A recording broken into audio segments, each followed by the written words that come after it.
Parce que le ciel a voulu que la femme naisse sous le signe de la docilité, la femelle, enchaînée aux lois âpres du mal, aime les injustices du sexe. C'est ainsi que la femme, sous le joug des plaisirs, est naturellement soumise.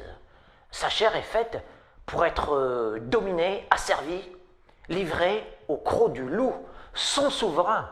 La femme est la poupée de l'homme, ce seigneur né, et elle le sait. Elle le trouve belle et bonne, cette cruauté de l'hyménée. Tout comme le jardinier sublime la nature en l'ordonnant, l'homme qui dispose de la femme peut à sa guise et selon ses caprices glorifier la nature d'une main de fer, guidée par son imagination inspirée par des causes supérieures, principes divins qui ont placé l'homme sur un trône et la femme à ses pieds. Les sots pensent que l'égalité des genres est naturelle et que la place d'Ève est à la droite de son époux. Cette égalité-là n'est point naturelle. Mais dans son immense sagesse, Dieu a décidé que la femme chérira les bottes de son prince. Et ce qui semble injuste aux yeux du citoyen, du savant, du législateur, dénaturé par les artifices de la culture, est infiniment juste et doux sous les clartés nuptiales du firmament. Dans le secret de l'alcôve, les grandes idées n'ont plus cours. Il n'y a plus de révolution quand triomphe l'hymen. La femme reprend sa véritable place à l'heure où tombent les masques. La femme sincère vénère le macho au fond d'elle-même.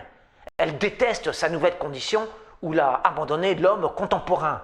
Cette liberté-là aliène l'enfant de Vénus qui, fondamentalement, a besoin de sentir la force rugueuse de la virile écorce contre sa soie, le poids de la masculine autorité sur sa tête, la puissance phallique sonder ses flancs, l'éclat intellectuel dominer ses pensées, la voix rauque faire taire ses féminines protestations,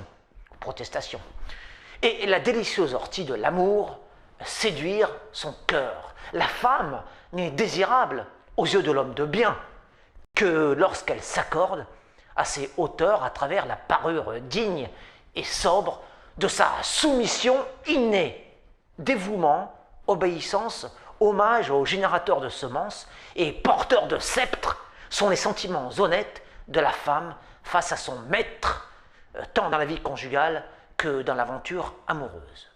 Ce qui rend la femme infâme, vulgaire, détestable, bête et grotesque, c'est sa propension à vouloir singer le mal dans ses divines attitudes et qui fait le gorille au lieu de faire l'humain. L'ami de l'homme, qui a su garder intacte l'intelligence de son sexe, se soumettra avec d'autant plus de délices aux lois du dominant que ces dernières sont inspirées par les gènes et non par la norme.